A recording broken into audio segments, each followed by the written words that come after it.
साॻी असांजो क्विज़ 4 जी सीरीज़ हले थी। क्विज़ 4 जो क्वेश्चन नंबर 23 चए थो the velocity time graph of a particle is shown in the adjacent figure. हिन फिगर में वेलोसिटी टाइम ग्राफ शो थियल आहे, डिस्प्लेसमेंट लहणो आहे। हाणे हिन तरफ़ सपोज़ असांजी वेलोसिटी आहे, हिन तरफ़ असांजो टाइम आहे, असांखे डिस्प्लेसमेंट लहणो आहे किथां from t is equal to 2 second to t is equal to 10 second. माना हिन पॉइंट खां हे पहिरियों वारे सां असांजो वास्तो न आहे, असांजो 2 सेकंड खां 10 सेकंड ताईं। हाणे गौर सां सम्झो हिन फिगर खे, हितां खां हेसि ताईं ही सिंपल असां हिन खे हीअं डिवाइड कयूं, मथां ट्रायंगल ठाहे छॾियूं। मथियों ट्रायंगल आहे, हेठियों ही रेक्टेंगल आहे, ही कंप्लीट रेक्टेंगल आहे। हिन में बि ही मथां ट्रायंगल आहे, हेठि रेक्टेंगल आहे ऐं ही कंप्लीट रेक्टेंगल आहे। असां हितां खां असां हिन जी कैलकुलेशन शुरू था कयूं। पहिरियों असां हिते डिस्प्लेसमेंट लहणो आहे, एस लहणो आहे, त वेलोसिटी टाइम जो ग्राफ आहे। हितां खां हेसि ताईं हे 2 आहे ऐं हेॾे मथे चुको आहे 0 खां 10 ताईं आहे, त माना पहिरियों 2 × 10, ठीकु आहे। हाणे हिन ट्रायंगल जो छॾायूं प्लस 1/2 बेस इंटू हाइट। हिन जो बेस 2 आहे, ऐं हाइट हिन जी जेका आहे उहा 10 खां 20 माना 10 आहे। हीअ असांजो हे पहिरियों बॉक्स छॾाइजी वियो। ॿिए बॉक्स में अचूं, हे 2 आहे ऐं हेॾे मथे 20 आहे, प्लस 2 × 20।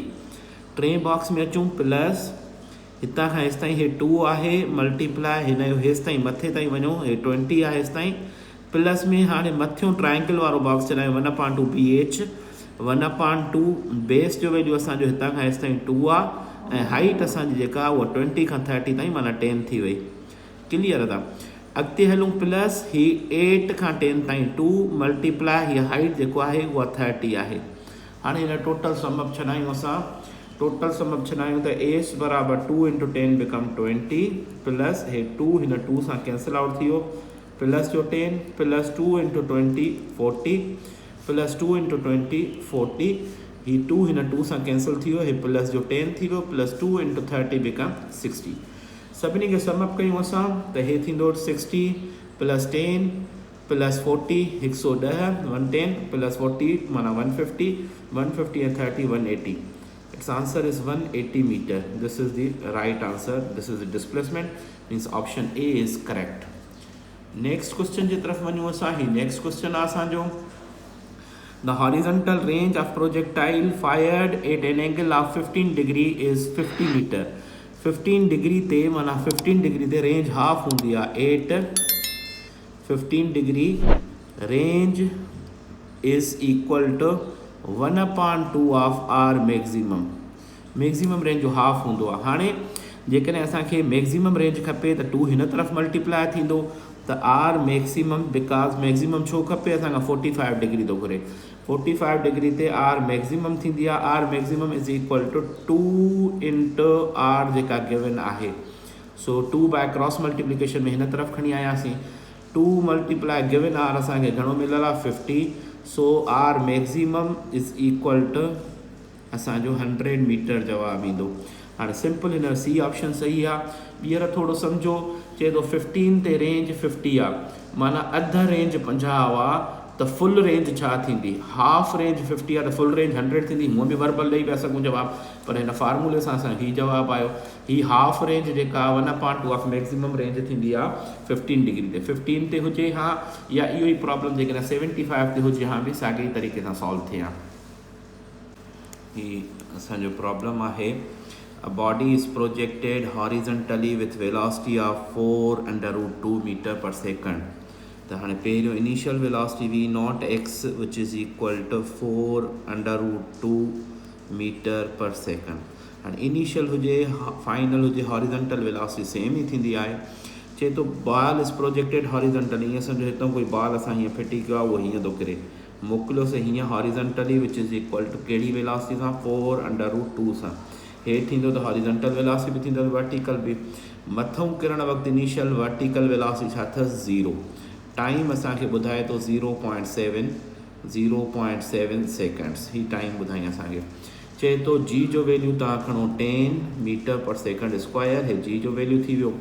असांखे फाइंड करिणो आहे त 0.7 सेकंड्स खां पोइ इन जी वेलोसिटी छा थींदी। हाणे सभ खां अवल पहिरियों असां फाइनल वेलोसिटी y वारी लहूं, vy is equal to v naught y plus gt था कयूं, मथां हेठि थो करे V Y is equal to V naught Y जो वैल्यू तव्हांखे मिलियल आहे 0, जी जो वैल्यू 10 मल्टीप्लाई टाइम जो value 7, it become 7 metre per second.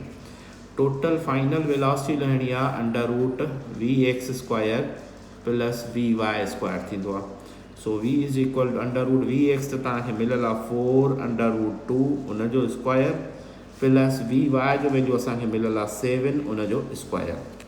हिनखे सॉल्व कयूं असां, हिनखे सॉल्व कंदासीं त वी बराबरि अंडर रूट 4 जो स्क्वायर 16 मल्टीप्लाई 2 थी वियो प्लस 7 जो स्क्वायर 49। हिनखे मल्टीप्लाई कंदासीं 2 इंटू 16 बिकम 32 प्लस 49 विच इज़ इक्वल टू एड कयोसीं त असांजो जवाबु आहे 81। It means 9 metre per second.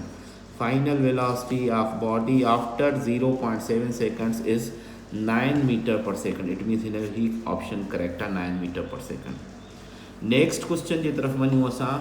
Next question आहे असांजो simple. In automobile travelling with a speed of 60 kilometre per hour, velocity is equal to 60 kilometre per our.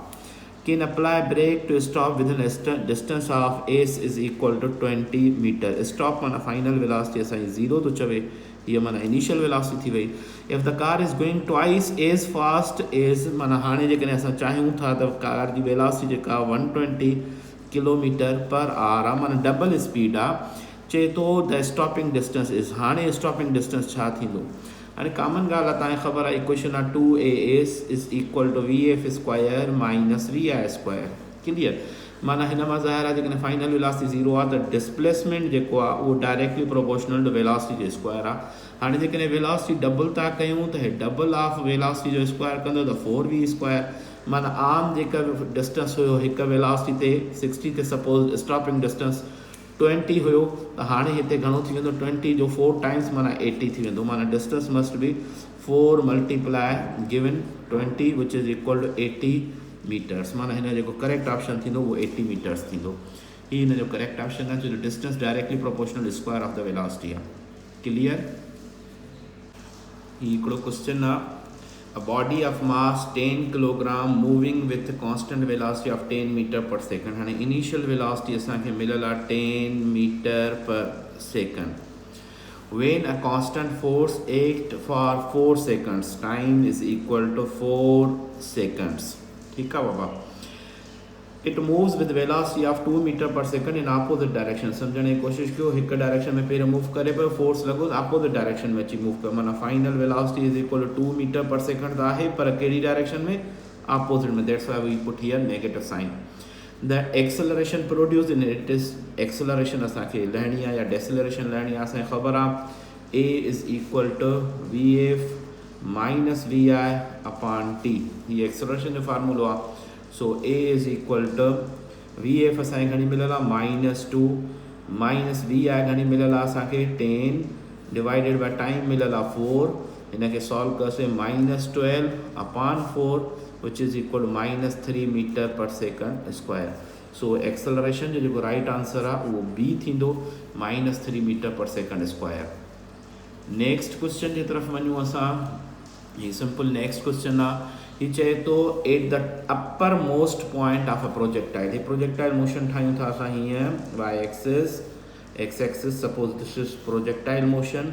Upper most point माना highest point at the upper, ही highest point आहे maximum height. At the upper most point of projectile its velocity and acceleration are at an angle of. हाणे highest point ते बाबा तव्हांखे ख़बर आहे Y वारी वेलोसिटी सिर्फ़ु 0 थींदी आहे, बाक़ी कहिड़ी एक्ट कंदी आहे एक्स वारी वेलोसिटी। एक्स वारी वेलोसिटी एक्स एक्सिस में हिन तरफ़ हूंदी, दिस इज़ वी एक्स।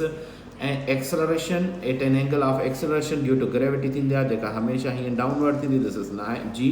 त हाणे हीअ ज़ाहिर आहे तव्हांखे ओपनली ज़ाहिर थो थिए त एक्स वारी वेलोसिटी हिन तरफ़, जी हिन तरफ़, हे वी एक्स आहे, हे जी आहे। It means angle must be 90 degree. So हिन जो राइट आंसर जेको थींदो उहो 90 डिग्री थींदो। माना हिन बी जवाबु करेक्ट आहे हिन आंसर जो। तो सिंपल ॾिसो हाईएस्ट पॉइंट ते एक्स वारी वाई वारी वेलोसिटी 0 थी वई, एक्स वारी वेलोसिटी हूंदी आहे उहा हॉरिजॉन्टल आहे ऐं जी हमेशह डाउनवर्ड आहे। त ॿिन्ही जे विच में जेका एंगल थींदी उहा 90 डिग्री थींदी। इहो हिन जो राइट आंसर आहे। ही हिकिड़ो क्वेश्चन आहे, question number 29। the area of the acceleration displacement curve of a body. हिन तरफ़ सपोज असां चवंदा एक्सेलरेशन एंड डिस्प्लेसमेंट कर्व हीअं हिक तरफ़ सपोज एक्सेलरेशन आहे हिक तरफ़ डिस्प्लेसमेंट आहे चए थो इन में जेको बि कर्व आहे तव्हांजी मर्ज़ी जहिड़ो बि कर्व वठो सपोज मां हीअं हथ हीअं कोई कर्व थो वठां हिननि जी जेका एरिया अंडर कर्व थींदी उहा छाजे बराबरि मूं तव्हांखे शुरू खां वठी ॿुधाईंदो आहियां एरिया अंडर कर्व हूंदी आहे बेसिकली ॿिन्ही एक्सिस जी प्रोडक्ट हाँ ॿिन्ही एक्सिस जी प्रोडक्ट असां चवंदा ए इंटू एस ॿ एक्सिस त थी वियूं हाणे फिज़िकल क्वांटिटी हिननि मां ॾिसणी आहे काई अहिड़ी ठहे थी इम्पल्स में थींदो आहे मास इंटू वेलोसिटी सां त बीहे ई कोन थो change in momentum per unit mass into velocity upon mass त माना सिर्फ़ु velocity A into S velocity न थींदी आहे change in kinetic energy per unit mass इहो थींदो आहे काइनेटिक एनर्जी या वर्क डन बराबरि साॻियो ई थींदो आहे सपोज हे मां work done per unit mass करे थो लिखां काइनेटिक एनर्जी या work done per unit mass work done बराबरि force into displacement upon mass which is equal हेॾो मां ए एस बराबरि थो वठां काइनेटिक एनर्जी हिकु change kinetic energy per unit मास बि ॻाल्हि साॻी आहे वर्क पर मास तो एफ बराबर m a s upon m which is equal to a s it means m सां कैंसिल माना हिन मां ज़ाहिर आहे हीउ जेको आहे बेसिकली ऑप्शन आहे total change in kinetic energy per unit mass kinetic energy per unit mass हिन जो आंसर ईंदो नेक्स्ट क्वेश्चन जी तरफ़ वञूं था हीउ थोरो लेंदी क्वेश्चन आहे मैथमेटिकल कैलकुलेशन जे करे गौर सां सम्झो ऐं आहिस्ते आहिस्ते डेटा बि ठाहियूं था कॉन्सेप्ट क्लियर कंदा हलो चए थो बॉडी ऑफ मास 5 किलोग्राम हे सिंपल पहिरियों mass is equal to 5 kg असां रखियोसीं हे the momentum of 10 kilogram metre per second 10 kilogram metre per second ही मोमेंटम थी वियो this one when the force of 0.2 Newton F is equal to 0.2 Newton असां हिन ते एक्ट था कयूं for 10 seconds time is equal to 10 seconds what is change in kinetic energy जी change असांखे लहणी आहे सभ खां अवल हिन प्रॉब्लम में असां वेलोसिटी लहूं छो जो हिननि ॿिन्ही मां असांखे वेलोसिटी मिलंदी पोइ काइनेटिक एनर्जी फर्स्ट लहूं पोइ काइनेटिक एनर्जी जी चेंज हाणे सिंपल असांखे ख़बर आहे P is equal to mass into velocity त velocity is equal to P upon M which is equal to P असांखे मिलियल आहे 10 M मिलियल आहे 5 the answer is 2 metre per second ही असांखे वेलोसिटी मिली वई काइनेटिक एनर्जी लहणी आहे त पहिरीं काइनेटिक एनर्जी बराबरि 1/2 mv स्क्वायर 1/2 m असांखे 5 मिलियल आहे v असांखे 2 मिलियल आहे उनजो स्क्वायर त 1/2 इंटू 5 इंटू 2 जो स्क्वायर 4 2 सां हीअ टेबल लॻी 2 5 द 10 जूल पहिरीं काइनेटिक एनर्जी असांखे मिली वई 10 जूल क्लियर हाणे असां थोरो हीअं मथे ते अचूं वरी वापसि हिन मां असांखे चेंज इन मोमेंटम मां वेलोसिटी जी चेंज लहणी आहे त वेलोसिटी में चेंज घणी थी अचे सभ खां अवल असांखे ख़बर आहे चेंज इन मोमेंटम बराबरि थींदो आहे फोर्स इंटू टाइम फोर्स असांखे मिलियल आहे फोर्स असांखे घणो मिलियल आहे फोर्स असांखे मिलियल आहे 0.2 ऐं टाइम मिलियल आहे असांखे 10 हिनखे छॾायोसीं त असांजो जवाबु आहे 2 किलोग्राम मीटर पर सेकंड या 2 न्यूटन सेकंड हाणे हितां असां चेंज इन मोमेंटम मां चेंज इन वेलोसिटी लहूं चेंज इन वेलोसिटी बराबरि change in momentum upon mass हीअं थींदो आहे चेंज इन वेलोसिटी बराबरि चेंज इन मोमेंटम असांखे मिलियल आहे हाणे 2 मास असांखे अवल ई 5 मिलियल आहे ही 5 रखियोसीं त answer is 0.4 metre per second हीअ चेंज आहे हीअ फाइनल वेलोसिटी न इहा चेंज इहा ई आहे त असांखे ख़बर आहे चेंज इन वेलोसिटी बराबरि थींदो आहे final velocity minus initial velocity change in velocity value रखियमि 0.4 फाइनल वेलोसिटी मूंखे लहणी आहे इनिशियल वेलोसिटी तव्हांखे मिलियल आहे 2 मीटर पर सेकंड 2 हिन तरफ़ खणी ईंदासीं त final velocity is equal to 2 हेॾे ईंदो त 2 प्लस 0.4 विच इज़ इक्वल 2.4 हीअ फाइनल वेलोसिटी थी वई इन वेलोसिटी में असांखे काइनेटिक एनर्जी लहणी आहे काइनेटिक एनर्जी बराबरि 1/2